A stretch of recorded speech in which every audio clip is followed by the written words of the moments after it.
Good morning. I'm Bailey May. For those who don't know me, so Brian asked me to come and talk about why not just me, but my wife Meredith and I give to St. Matthew's and do things here at St. Matthew's. So the first and foremost thing that motivated us was when we moved back. I'm from here, but we moved back. I'd lived in Starkville for many years. Moved back here six years ago. Looking for a place to go to church, and my brother was already going here. He said, come in here. And we walked in, and from day one, from the first time we walked, I remember we went to traditional service, and it was as though we had been coming here our whole lives. And so we never went anywhere else. We just visited here because everybody just made us feel like we wanted to be here. It was great.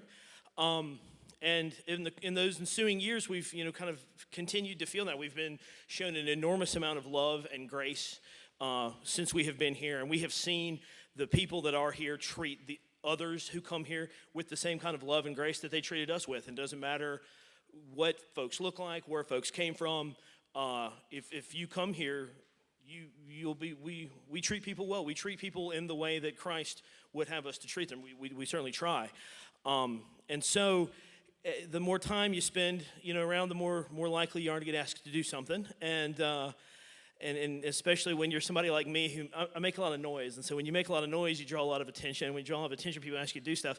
And I ended up, I don't know how, helping out with our students, our youth group, and had a group of guys. They were, Carter, when did I start with you guys? Like ninth grade or something? Oh, seventh grade. And now they're juniors in high school. And they just asked me to just show up and just like, sit there. And I've grown to get to know these guys now over the years and become extremely fond of them, and they're my friends. But the biggest thing that they do for me is it's not like what can I do for you, but it's what they do for me. I have accountability. They give me accountability, if nothing else, right? So if I know that on Wednesdays and Sundays I'm going to see these guys, and if there's like a picture of me acting foolishly or doing something that might not be a very wise choice, they're going to find out. They're not stupid. And so if nothing else, there's accountability there, and that's amazing. The other thing I sing in the choir, and man, that's fun. If anybody, speaking of which, not to steal any of your folks, Brian, but if anybody has like even the slightest inkling of like carrying a tune, even thinking about it, we need some folks. We're getting a little slim over there, so talk to Tim. He's amazing. Tim's great, and the rest of us are okay.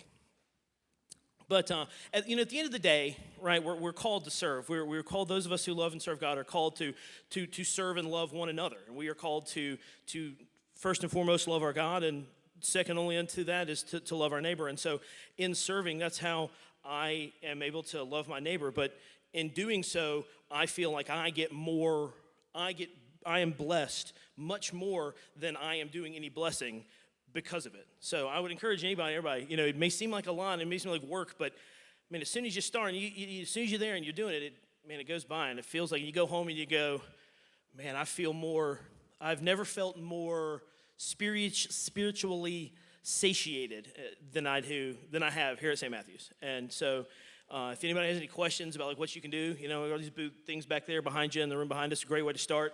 But reach out and do what you can, because I assure you, I promise you, what you will receive in spiritual satisfaction, in grace, in love, will be tenfold what you feel like you've given. And I'm sorry I was late. I'm singing in the choir. Blame Tim.